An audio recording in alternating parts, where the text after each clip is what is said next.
Hi, this is Dan Sullivan. I'd like to welcome you to the Multiplier Mindset Podcast. On today's interview, we have Alec Broadfoot, who is from Columbus, Ohio. Alec and I talk a lot about his business because the real breakthrough for all entrepreneurs is that they have someone inside who takes the vision of the entrepreneur and translates it into the actual moving parts of the company, the operations of the company. And this is what Alec does for other entrepreneurial owners. So I recommend him widely to everyone who's come to that realization that they now have to free themselves up. So I'd like to start off with what Alec talks about. And he talks about, first of all, in terms of himself, that he was not freed up to grow. And that in Strategic Coach, we have 4 freedoms. You need freedom of time. So the entrepreneur needs to free up their time because you can't see things properly if you're tightly scheduled. So I have a saying that tightly scheduled entrepreneurs cannot transform themselves. They can't jump to the next level. They can't create new offerings to the marketplace. They can't really pay attention to their best clients because they're too tightly scheduled. So there's freedom of time, and then freedom of money comes from the freedom of time, and then freedom of relationship. That's both inside your company, outside your company, in the marketplace. Now you got 3 freedoms lined up, and that really tells you what you love doing best. And what Alec said so eloquently was that this is not what his MBA actually prepared him for when he went to university and he got his MBA, but helping entrepreneurs free themselves up by getting great managers in to manage their organizations. One is it's what his company does. It's what he loves doing. It's what his team members love doing. So it's such a pleasure, this whole notion of freedom. I'd like to go back a little bit in what Alec says. And this was my case when I talk about when I was a failure as an entrepreneur. The reason was I was not telling myself what I actually wanted. Okay. And if an entrepreneur does not say, this is what I really want, they can't find the right people. They can't find the right product. They can't find the right customers. He had companies that he hated. I think he was losing money on them because he hated them. He hated working in them. This thing about wanting, we all need things. That's just being human. We need things, basic things. But very few people actually go beyond needing and talk about, yeah, but if you could have it the way you want it, what do you want? What do you actually want? And that's why entrepreneurism, when it's done right, is such a rewarding activity, because you now have an economic organization around you that can actually facilitate you getting what you actually want out of life. And it's so important. It's such a great story he tells. This is Entrepreneurism 101, the story that he's telling here. And what I love most of all, and I've seen this so often, that when an entrepreneur has a failure and is in danger of dropping off a cliff, danger of going bankrupt, it's the worst experience. I did it twice, 1970s, 1980s. I did it twice. And it's a horrible experience. It's the biggest failing report card you can imagine, going bankrupt. But once you come out of it, you are such an expert and master of handling that type of situation for the rest of your life. If you go through it and allow yourself to actually experience the failure and then use the failure to actually think things through. Why did I get into this situation? I wasn't telling myself what I really wanted. I didn't love what I was doing. Those are such powerful lessons. And you can see that Alec, if he was here, he would say, I am so amazingly smart about not getting myself into that type of situation ever again for the rest of my life. And it's just a pleasure to hear Alec's story.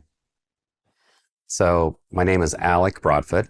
I own a company called VisionSpark. We help businesses all around the country to help them find and hire great leaders that match their culture and that are strong leaders and can do a great job for them. So that's what we do. I've been an entrepreneur, I want to say almost my whole career. I started out in banking. I was 2 years in banking, cubicle city. I hated every minute of it. And then when I was 25, I had an opportunity to buy a small business. And so I've been an entrepreneur ever since. It was a small publishing company. We published a reference guide and we sold about 30,000 books a year. So I was mostly direct to consumer. We did have some books that were in stores, but it was mostly direct. So they would call an 800 number and they would order and we'd ship them a book and then we'd try to upsell them. And so it was a great business because I got to learn how to price things and how to teach my call center individuals to sell and cross-sell. And so it was a fun business. Yeah. What I learned is that, I inherited these employees when I bought the business, and it was a very dysfunctional group of individuals. I mean, it was the previous owners, it was, his friend, his cousin, his friend's daughter.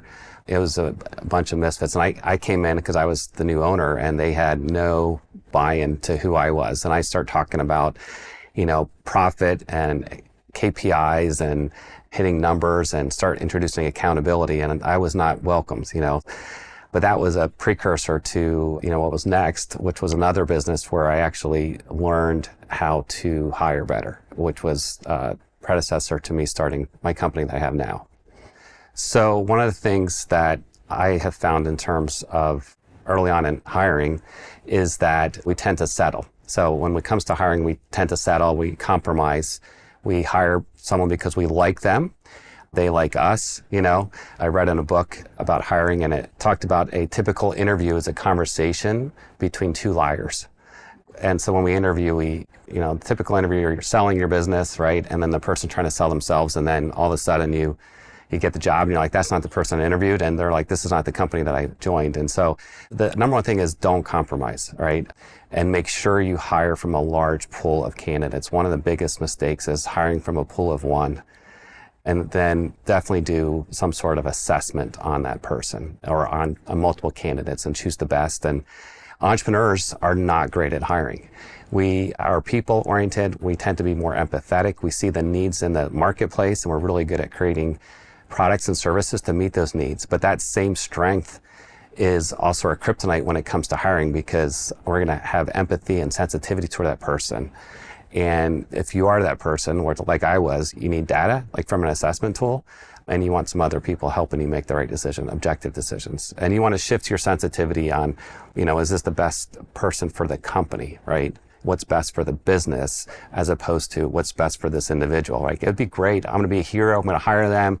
They're in a bad job or they're unemployed or I feel bad because they're, a single mom or whatever. I'm going to be their hero. Then all of a sudden now you have a liability because you didn't hire the right person. I got the idea from VisionSpark because it was the experience that I had in the mailing company I owned 20 years ago. So I've had VisionSpark 13 years, and in the mailing company, we were hiring, but we ended up firing 7 out of 10 people. And so I reached out to a mentor of mine and I said, what am I doing wrong? And he's like, are you using any sort of assessment or data in the hiring process? And I go, no. So we started implementing this assessment tool, and instead of 7 out of 10 employees getting fired, we actually retained 7 out of 10 employees. So it transformed our hiring. At that time, we needed an office assistant, and we couldn't find anyone. And finally, this woman comes in and she just nails the interview. And I'm like, man, she could be it. And so I had her take the assessment, and the assessment results were horrible, like absolutely horrible. And I'm like, these cannot be true. The assessment is wrong. And we still use that same assessment to this day in my search company. And I said, you know what I'm going to do? I'm going to check her references because I'm going to prove this assessment wrong. So I checked her references, and she gave good context. I didn't know how to ask good reference questions like I do now. They were pretty good references, and everything the assessment said about her was true. The assessment said that she was going to be a slow learner. She was a very slow learner. Said that she would have a lot of energy and be a social butterfly, which she was. Said that she would have low attention to detail. She did. Said she would be extremely insecure and need a lot of affirmation. Within a couple weeks, we fired her. And I said, never again. So I was in a peer group at the time, And the peer group, I saw my same entrepreneurial friends making the same mistakes. Like, don't hire these people, right? And so that was the beginning. And after that, I sold my interest in that business and I started helping companies improve their cash flow. And what I saw in those businesses is that they all had tremendous people issues, especially when it came to leaders. And so these leaders were literally handcuffing them from being profitable. And so in 2012, I started VisionSpark with the passion of helping entrepreneurial companies find and hire great leaders. If you're looking for a great leader, you need to look beyond the resume. So most people focus on just hiring from someone's resume, like they have great qualifications. Most resumes have lies on them. Over 50% of resumes have lies on them, and it's getting worse and worse as people are using AI to write their resumes. And then 100% of resumes, 100% have some sort of embellishment on them. And so, number one, you don't want to fall in love with the resume or hire someone from just the resume's purposes. So that's number one. You want to make sure that they have the leadership skills. And so we call them indispensable traits of every great leader. And so they need to have a very strong mental aptitudes, which would be their learning speed, how quickly they learn, their mental acuity. Are they problem solvers? Are they strategic? So in this day and age, with AI changing everything, you need to have leaders that are problem solvers, strategic thinkers, critical thinkers, and can think on their feet. Good leaders are process-oriented. They're organized. They're great with people. They love to lead people, coach, hold people accountable. They're good communicators. And so those are traits that you're not going to see in the resume. So how do you see those traits? With really good interviews. So good interview questions. And the second way is a really good assessment. So I recommend to anyone's listening, start with a large pool of candidates. If you have 2 or 3 candidates, your ad's not good enough, your position description's not doing a good enough job attracting. When we do work for clients, we'll have dozens of candidates. Start there, and then you want to have good interviews and an assessment, and in the end, you want to hire someone. And the number one factor for determining someone's success, Harvard actually did a study, and they found it wasn't resume, it wasn't their education, it wasn't community service. The number one factor for success is fit. So do they fit with you, and do they fit with their team, right? So that's super important. And it's a very costly decision to hire the wrong leader, right? So the author of Top Grading, Brad Smart, did a study, and the average cost of a mishire for a leader is 14 times their salary. 14 times, right? So do you really want to just spend a couple of hours trying to hire the right person? You really need to take time. And so at minimum for a leadership position, it's about 100 hours of time, at least.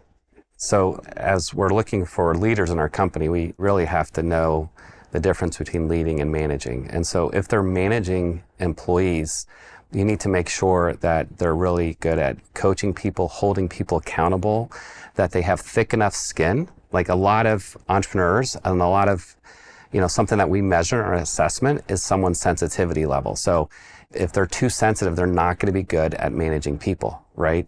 So yeah, you want to make sure that they have thick skin, that they're good communicators, they have no trouble holding people accountable, they're encouraging, and they can inspire, which is different than a leader, right? And so it's a great question. So yes, you have to know if you truly need someone to manage people, then you want to make sure you're hiring a good manager, not just a good leader. The way we get clarity on if they're a project manager or a manager of people is we want to understand what are they going to be held responsible to, what's going to make them successful. So if we were to look a year from today, this is one of the questions we ask, what has to happen for you to feel happy about their progress, right? It's very similar to the R factor question. And so that gives our clients clarity. Okay, they need to manage this team. This team has to hit their goals. They need to be able to hire individuals for this department. So that's definitely a manager, right? But if it's more project oriented, right, that the project needs to be on time and on budget, they need to make sure there's efficiencies, et cetera, that's going to be a different position, right? So another thing we do is we flip the question. Let's say in 3 months you're deciding to fire this person. Why are you firing them? Is it because they didn't manage the team well and the team wasn't succeeding, or they weren't getting the project done well? And so that's usually a clarifying question. It comes from trial and error a lot, but we do a lot of studies on our candidates that succeed. So we know what makes them super successful. So sometimes we'll work with clients who they have someone on their team that is not currently a great fit. and we will take them through our TIP assessment, talent impact profile assessment, and we'll take them through our leadership study interview, and then we'll reveal those results to our client. And then they're like, oh man, that makes complete sense. Now I understand. So we know from those experiences what is not a good fit. Also early, year 2, we made some mistakes and we said, okay, this person did not last as long as we wanted. What happened? And so we looked at the data and we said, okay, they didn't have one of the non-negotiables, right? Or they had one of the non-negotiables. So that's where we learned. We use a interviewing system that is research-based. So we have a series of questions we ask and we know the answer that we're looking for. So if the candidates don't have that answer, we don't move them forward. So they get a score, a leadership score on 12 different areas, and we can see if they're going to be successful or not. It's a good predictor of future success. And our assessment tool, the talent impact profile, because it measures those 6 mental aptitudes and it measures 10 personality dimensions. And it also, it's really cool, it measures their distortion. So we know if they're BSing. Like, are they really trying to be someone who they're not? Are they being open and honest, or are they trying to get the position? So will they answer the questions of what they think we'll need? And so usually that's a good indicator. So in this day and age with AI, and people can ask AI, how should I take this assessment? So that's one of our unique things, is that individuals can't do that, right? So it's just trial and error and those experiences that allow me to learn a lot. My team knows what success looks like, and we can transfer that knowledge to our clients, because ultimately we want to make sure that they have that awesome candidate that's going to make a difference, and it's going to give them that freedom of time, money, relationship, and purpose. 20 years ago, I had 3 businesses. So I had my small publishing company, I had my mailing business, and I also decided to start an eBay store to help people sell things on eBay. I had heard, hey, 3 streams of income, and so that's what I did. And it was the most challenging couple years in my entire life. There was times where I was just super down, depressed. And one particular week, I got word that I knew at my publishing company, we were in an industry where we were trying to get a larger piece of a shrinking pie, and it was inevitable that we would not be in business. So that was one of the reasons why we were looking for a couple other businesses. So I got word that the big promotion that we had that was going to sell the books was just not going well. So that happened. And then the mailing business, our largest client, which was 95% of our profit and 90% of our revenue, was going to do it in-house, right? So I'm like, that business is done. And I have all this debt from all the mail machines. Like, these Pitney Bowes machines cost like $300,000, and we had several of them. And then the eBay store was losing $1,000 every day, and I didn't have any more money to lose. Like, I was highly leveraged, and it could mean declaring bankruptcy. And so I got on my knees. I did a lot of praying. This gentleman by the name of Vince came in my life. He was a retired business guru, and I sat down with him, and he took his legal pad and wrote all 3 entities, and he asked me about them.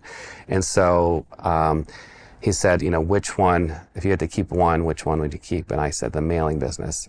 So I met with him over a few months, and we came up with a plan. And so I was able to retain our biggest client in the mailing business. I remember buying a suit jacket and going to their corporate office. And this particular woman that was in charge of that, she was ruthless, and she wanted to make sure that they did it in-house and saved all this money. And I had to show them that we provided a lot of value, that we were correcting a lot of their mistakes. And so we were able to retain them as a client. I sold the eBay business. First of all, I figured out how to stop the losses. So I turned it around with a simple break-even analysis formula. I knew we were losing money at a certain level of transactions. We turned it around, started making money, and we sold that business. So that was a huge learning point for me. Like, my faith in God grew tremendously. I also knew that I never wanted to be in a business that I didn't enjoy and I wasn't passionate about. So that eBay store I had no passion for. And I should have known that day one. And I went along with my business partner who really wanted it. And I didn't really check my gut and said, do I want this? What do I truly want? And I never asked myself that question, So it was in that mailing business that I learned about people and the assessments, and I met some great mentors, and that's how I started VisionSpark. The way I kept our biggest client is I really created tremendous value. I showed them all the things that we were doing because they were looking at it from a price standpoint. They were saying, okay, we can do it cheaper in-house, right? But when I showed them that they had 200 different cost centers and they wanted cost center billing, I showed them how we formulated the invoices and how we were able to put together invoices so they can do cost center billing.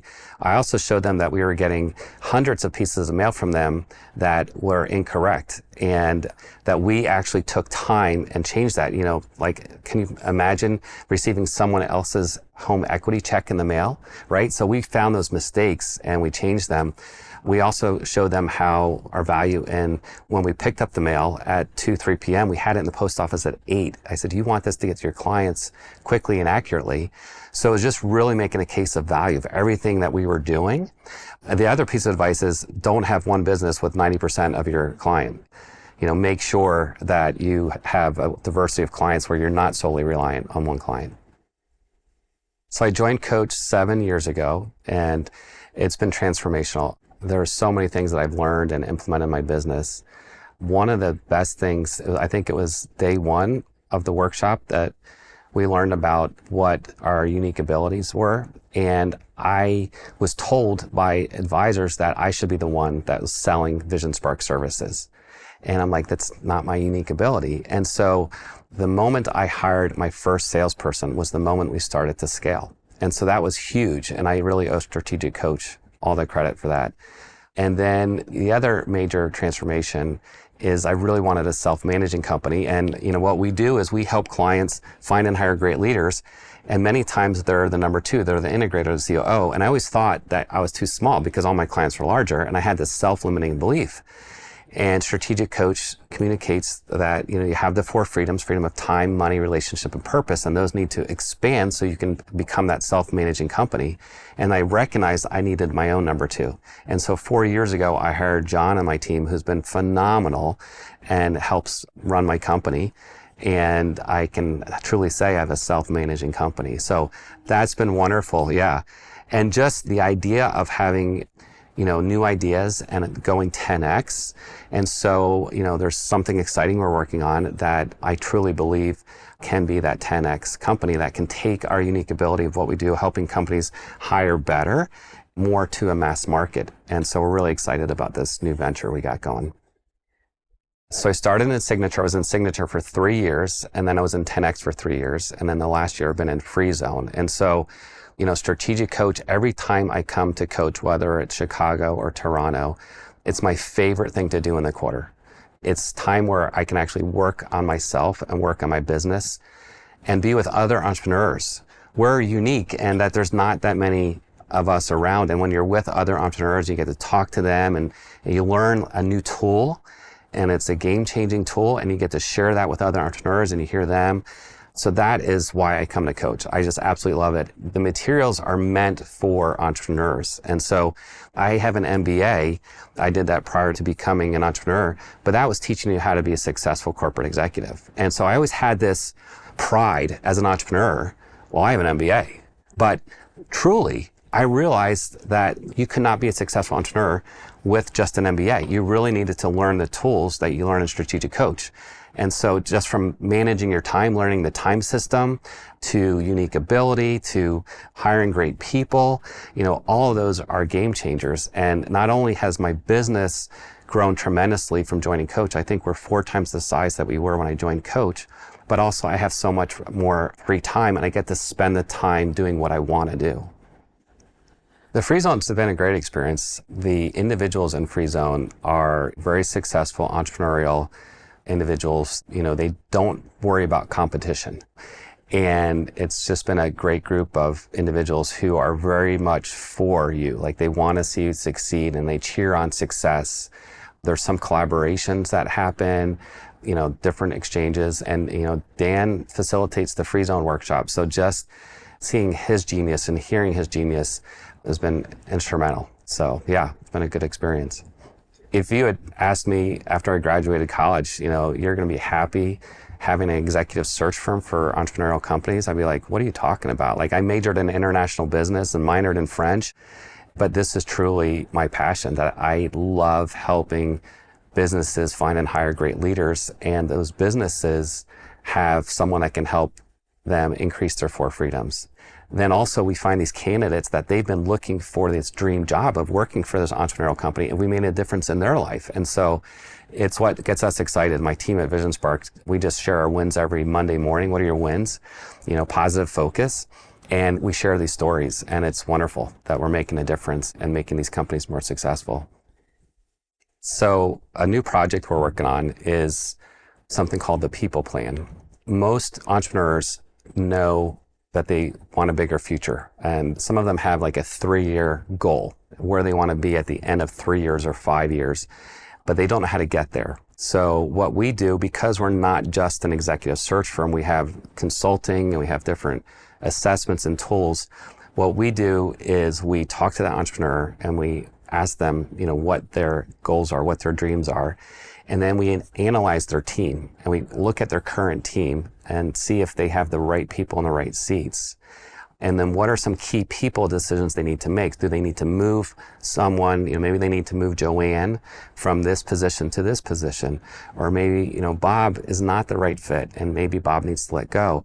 And the entrepreneur realized that, they need more free time, that their unique ability, maybe it's in acquiring new companies, or maybe it's meeting with new clients, or it's new verticals. And so how do we free up their time? And so we help them say, hey, you probably need an integrator. You probably need a number 2.